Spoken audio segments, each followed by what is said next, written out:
Take when you take bank to get out of your system.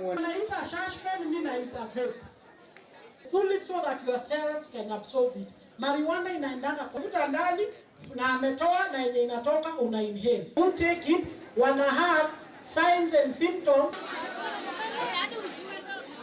Thĩinĩ wa Kenya na muno ithuĩ tũraria rũthiomi rũrũ nĩ tũtuĩkĩte affected muno nĩ njohi, nĩ bangi, nĩ mĩraa na nĩ ũndũ tũraikara thĩ tũkaga kũruta mawĩra tũrekora twaingĩra tũkambia kũgĩa na mathĩna maingĩ ma kũrwara mĩtwe, ma kwĩyũraga, ma kwĩmena, makaga kwĩĩtĩkĩra. Na nĩ tũrona mwanake nĩwe affected muno na ndawa cia kũrebia gũkĩra airĩtu, ona gũkorwo airĩtu nĩ mokĩte ihenya rĩnene muno gũkuhĩrĩria anake, no ũthuthuria ũrĩa wĩho anake nĩ affected makĩria.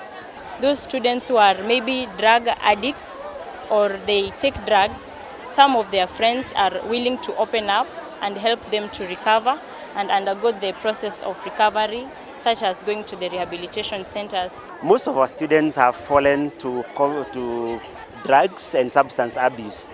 We really would want them to get assisted because the environment they come from, the Kayole environment, has a lot of drugs and a lot of peddlers and a lot of sellers, and we wanted to have them to have the information so that they are able to make proper choices and they are able to make decisions that are informed. They are able to manage their lives, they are able to set their goals, pursue them, and be able to get something out of them. Our main goal here as a school is to ensure that we can remove the Kayole from the Kayole people and they start feeling themselves as if they can achieve.